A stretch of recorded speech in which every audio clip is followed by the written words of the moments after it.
Buenas tardes, queridos contertulios, bienvenidos a una nueva edición del Sillón Bíblico. Mi nombre es Abel de la Costa y estamos en el domingo 23 del tiempo ordinario en el ciclo C.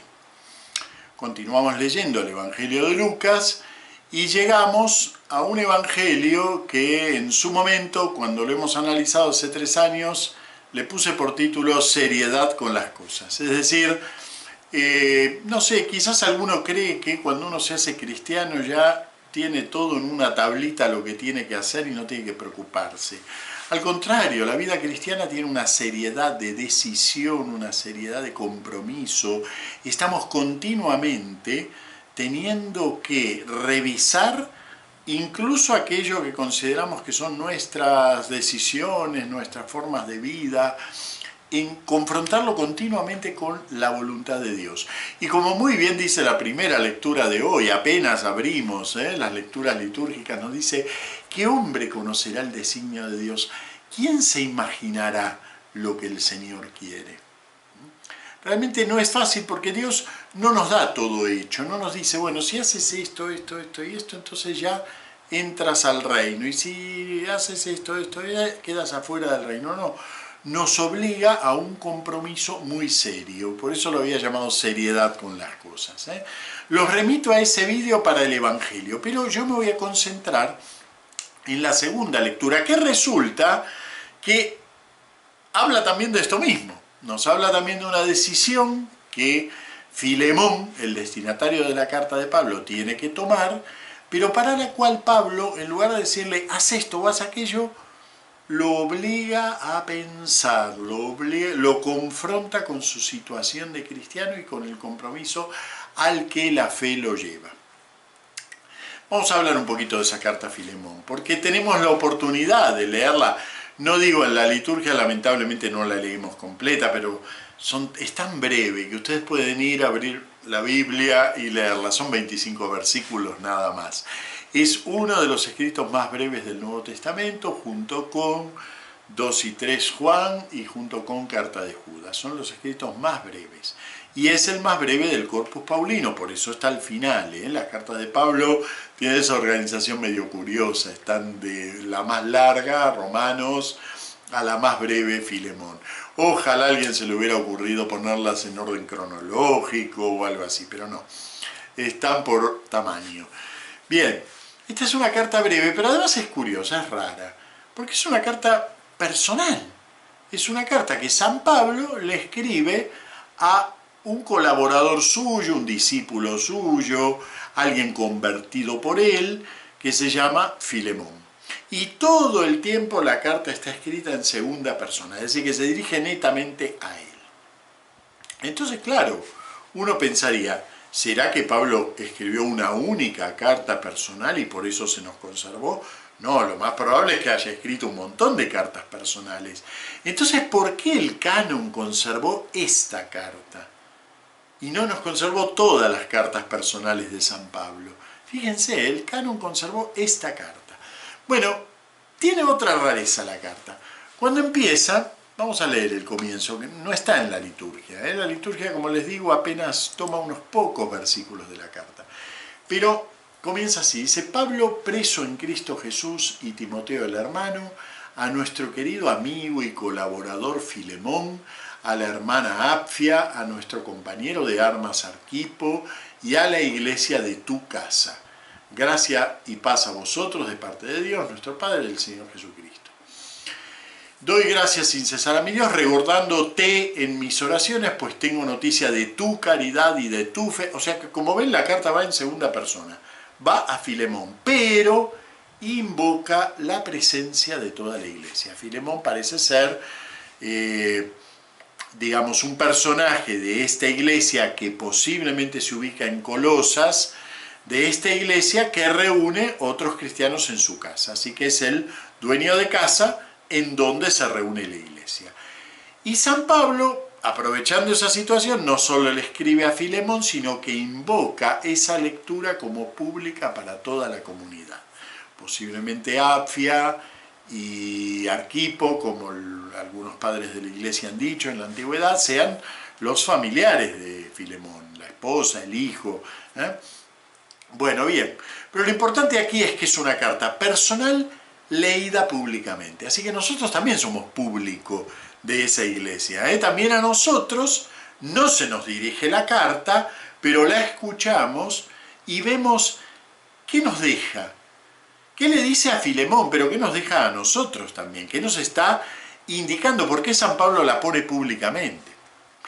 ¿Qué pasa en la carta? ¿De qué se habla en la carta? Se habla de un tal Onésimo, que es un esclavo. El nombre de Onésimo es un nombre común de esclavo en el siglo I. Un tal Onésimo que parece que le pasó algo con Filemón. Tradicionalmente se explica, ustedes van a cualquier nota de Biblia, les va a decir que Onésimo se escapó del dominio de Filemón, se encontró con Pablo, se convirtió y ahora quiere volver. Y posiblemente se escapó porque le había robado a Filemón, así que teme que al volver tenga el doble castigo merecido, el castigo por haberle robado y el castigo por haberse fugado. Era muy dura el castigo para un esclavo fugado, ¿eh? Aparte los esclavos estaban marcados, o sea que cualquiera podía denunciarlo. Bueno, esa es la explicación tradicional, pero la verdad que es un poquitito inventada. De los 25 versículos de la carta no surge eso, es decir, toda esa novela sobre la fuga de Onésimo, sí, es posible, también son posibles otras explicaciones. Por ejemplo, una que a mí me parece un poquito más plausible, que se adopta en la exégesis contemporánea, me parece un poquito más lógica, es que Onésimo, puesto que pertenece a la casa de Filemón, sabe de la relación entre Filemón y Pablo, sabe que Pablo es un amicus domini, un amigo de su señor, y era común entre los esclavos, cuando tenían un conflicto con su dueño, acudir al amicus domini. De hecho, incluso hay jurisprudencia poquito posterior, pero jurisprudencia romana, que considera que cuando un esclavo se va de la casa de su dueño, pero va con el ánimo de conseguir el apoyo de un amicus domini, no debe considerarse una fuga del hogar. Así que miren, hasta hay jurisprudencia al respecto. Yo creo que eso es más lógico, porque realmente en la carta de robo no se habla en ningún momento, solamente San Pablo le indica que a Filemón que tiene una deuda con él y que si algo le debe Onésimo que lo cargue en su cuenta. Se utiliza esa terminología un poquitito contable, pero no quiere decir que Onésimo haya robado ni nada por el estilo. Y lo del encuentro casual con Pablo parece un poco novelesco, ¿no? O sea, Onésimo se fuga y de repente se encuentra con San Pablo en la cárcel y se convierte y resulta que este era el amigo de mi patrón. Es más lógico pensar que Onésimo acudió a Pablo, pero que al acudir por un motivo humano, resulta que Onésimo se convierte en cristiano. Y toda la situación cambia. ¿Por qué cambia? Porque resulta que ahora Filemón no solo es humanamente el dueño de Onésimo, sino que además es su hermano. Humanamente es el dueño, pero espiritualmente es el hermano. Y además son uno en Cristo Jesús, como lo dice muy bien Gálatas 3, ¿no? Todos habéis sido bautizados en Cristo, ya no hay judío ni griego, ya no hay esclavo y libre, ya no hay hombre y mujer. Todos sois uno en Cristo Jesús.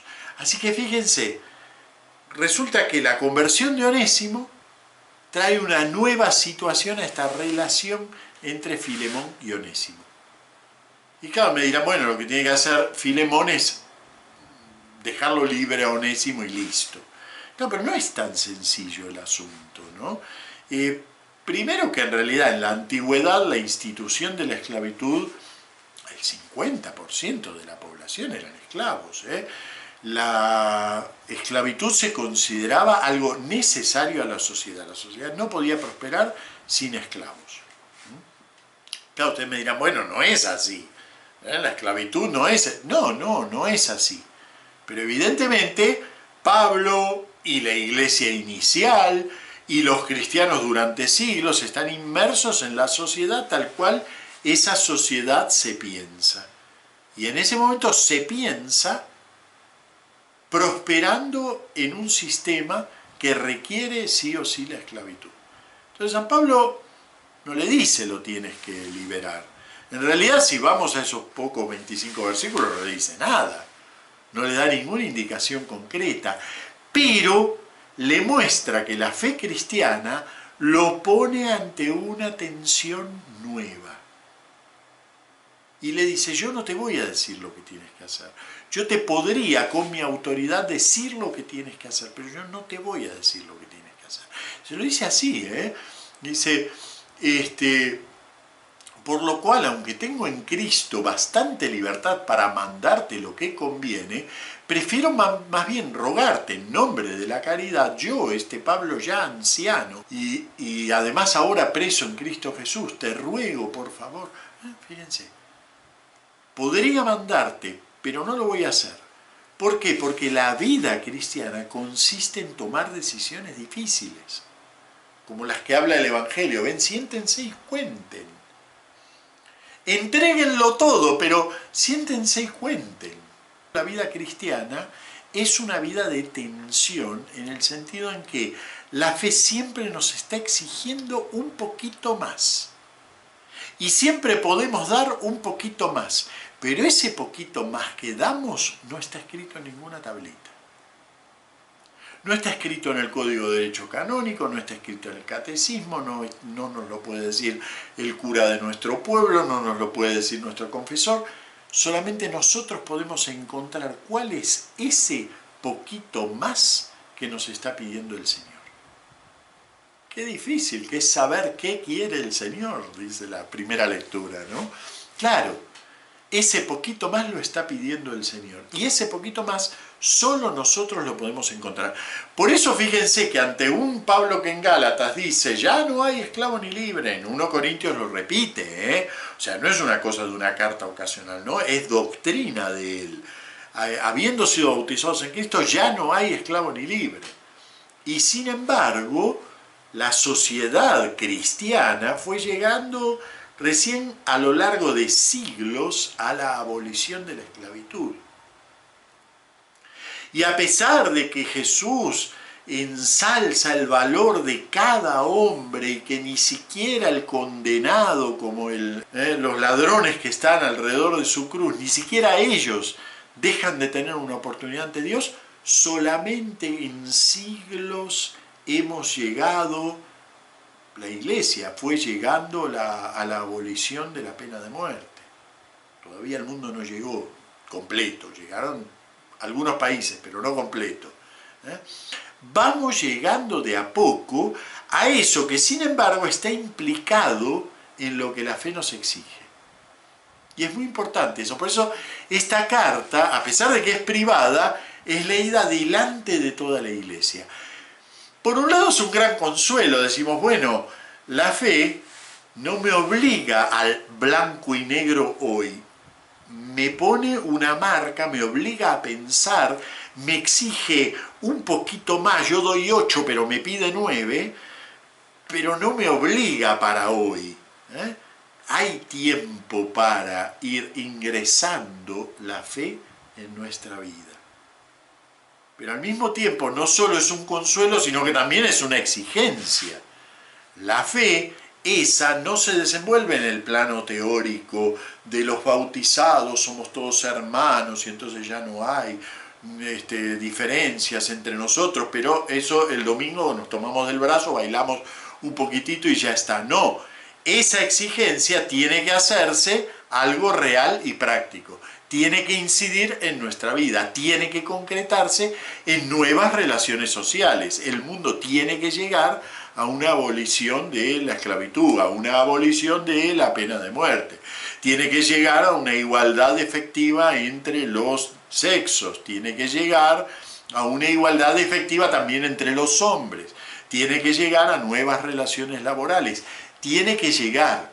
No quiere decir que lo podemos hacer nosotros, cada uno de un día para el otro, pero a cada uno de nosotros se nos pide algo que hace a la coherencia de nuestra fe. Y esa coherencia de nuestra fe no es la coherencia de la fe de Pablo, de la fe de Abel, de la fe de Papa Francisco, es la coherencia de tu fe. Tu fe te exige cierta coherencia que tendrás que encontrar.